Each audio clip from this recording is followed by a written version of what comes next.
ancestors, African ancestors, could not actually refuse, and they took an advantage of that. We cannot blame you. Listen to me, fellow South Africans. We can't blame the generation of today for the mistakes of the past, the mistakes of their ancestors. We also don't have to blame our ancestors for their mistakes. We've got to correct the mistakes or the inefficient lifestyle that we see, the shortage of land that we see, by making sure that, of course, we get things to be equal. How are we going to make it easier for us? Let us not blame the people of the past and start punishing the generation of today, of the offspring of those that we suspect, without actually the truth that is actually calculated properly, that the ancestors actually wronged us. It's not correct. Let's do it the right way.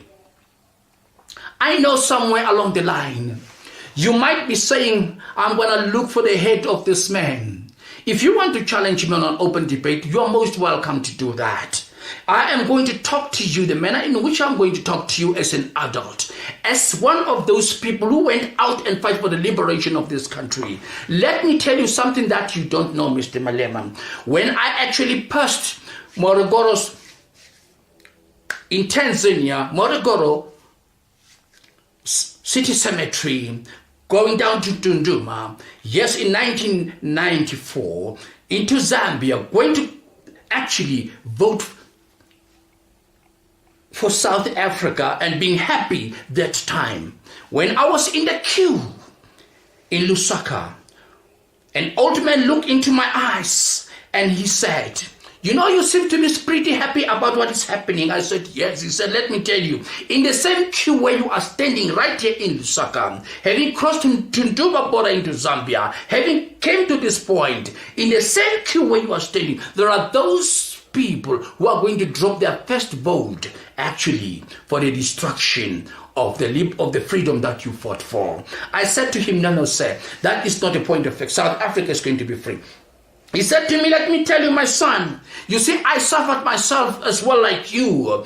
Let me tell you, there are those people who are queuing in South Africa very happy today, dropping their first vote for the freedom of the country that we fought for. But in those queues, there are those who are actually going to drop their votes for the destruction of the freedom that you fought for. I looked at the old man. I said, what are you trying to say? He said, let me tell you, if you go abroad in America, in Switzerland, in Australia, in Russia, all over, there are queues of South Africans. There are those veterans, those who ran away from the oppression, who are in queues to drop their first votes actually towards the liberation or towards the freedom of the country. But in those queues, there are those who are actually going to come back to South Africa and destroy the country that we fought for. I did not understand until today. When I look around, I realized that,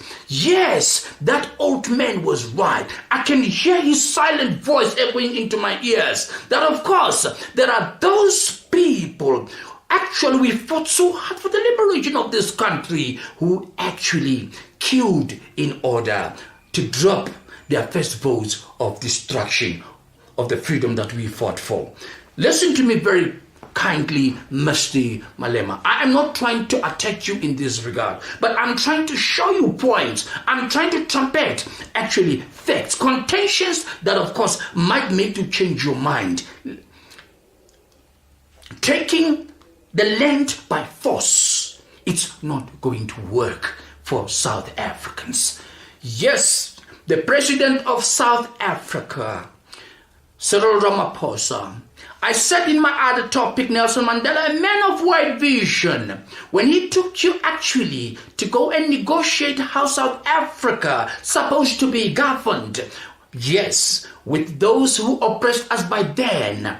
He took you over there because he could see behind your brain the intelligence. He knew for a fact that you met the criteria. He knew for a fact that you are going to be a rescuer of South Africa. But anyway, after he became the president, you were surprised that he never made you his deputy. This is what I said in my previous topic. He had a reason not to do that. He knew for a fact that, yes, if he ever going to do that, after 5 years, your actual deputy presidential position was going to expire.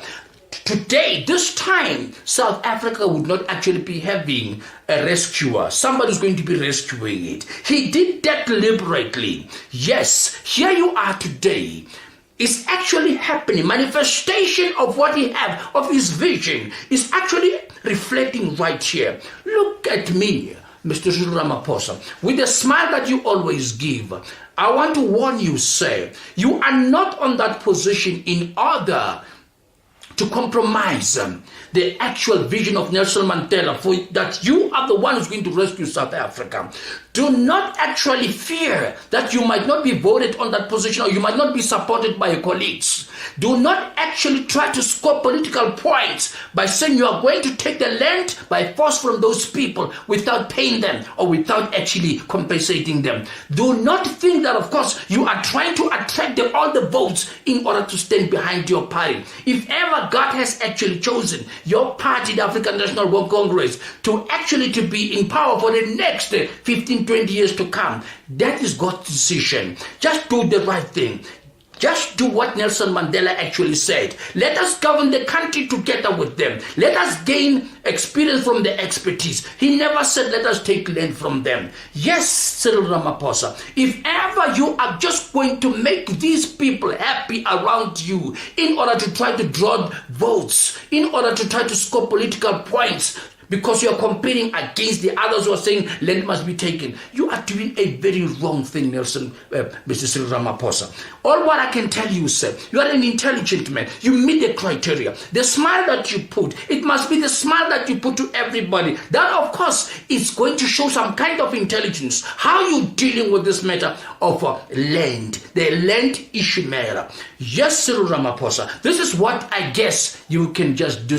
Yes, the government got a lot of land. If that land is not enough or is insufficient, once you have purchased that, look for the money from these people that you guys are accusing of having stolen the money through corruption and all that. These people that, of course, from the grassroots, of course, they have stolen the money from the municipalities, from the premiers of provincial departments and ministers. Look for that money. If you can justify that, truly speaking, they have stolen that money, seize their properties, because those properties, maybe they might have acquired them through the money that they've stolen. Sell those properties, take those monies, buy the land from these people so that the country can be peaceful. If ever that you have done, the money still it's not enough, just go to the international world. Challenge them, tell them that, of course, we still need some money in order to purchase the land. We need South Africa to be free. Yes, if you get a loan from those people, buy that land so that, of course, it can be redistributed properly to those who deserve it. And let me ask you one full question. Let me ask you a question, or pose this question to all South Africans. We've got millions of South African citizens. If the land is actually bought, or the land is actually taken one way or the other, which is the right manner in which I said it should be taken, who is going to benefit from that land? Is it every little South African, every little individual? No, it's not going to happen like that. Let me tell you something what is going to happen right here. The corruption issue is going to continue. That land is going to be given to the friends of those who are in government. That land is going to be given to the families of those who are in government. That land is going to be sold to the political international thieves as much as it is being happening. The whole entire matter of corruption is going to repeat itself. Not an ordinary citizen is going to get that. Every little citizen is going to get a piece of land. It's going to be impossible. All what I'm trying to say is, if you need a land for building houses, buy it. If you need a land for industrial purposes, buy it. If you need a land for agricultural purposes, both based on, yes, stop farming as well, buy that land and give it to the people who actually will be productive, would be actually make it useful for the economy of this country to go stronger, go bigger, and of course to gain recognition. I know some of you out there might be feeling, Papa Friend or Steward McFreed is stepping on your toes. But I'm warning you, if ever you are going to continue with the way you want to do it, yes, Cyril Ramaposa, I am just going to direct my speech now to you directly, sir. Like as I said, every time you utter a smile, don't just utter a smile simply because you want to impress the other people and actually use whatever they say to you. This is the manner in which we can get the votes, by actually trumpeting contentions that we must grab the land without actually compensating their owners. Because many voters will be saying, yes, we are going to be getting land. Those people will actually be very stupid, because it's not every little person, it's not every Tom, Dick and Harry, each and every Tom, Dick and Harry in South Africa who's going to get a land. Will be those that, of course, will be actually assessed based on the criteria that, of course, would have been planned. If ever you want South Africa to be peaceful, don't actually resort to land grabbing. One day, Cyril Ramaposa, if I happen to go before you, let me tell you, if ever my soul spirit will emerge out of my body, yes, it has a call from heavens above, one way or the other. You remember this material. If ever you can actually go on doing what your friends are telling you, how to score political points, it's to grab the land, to impress your African brothers.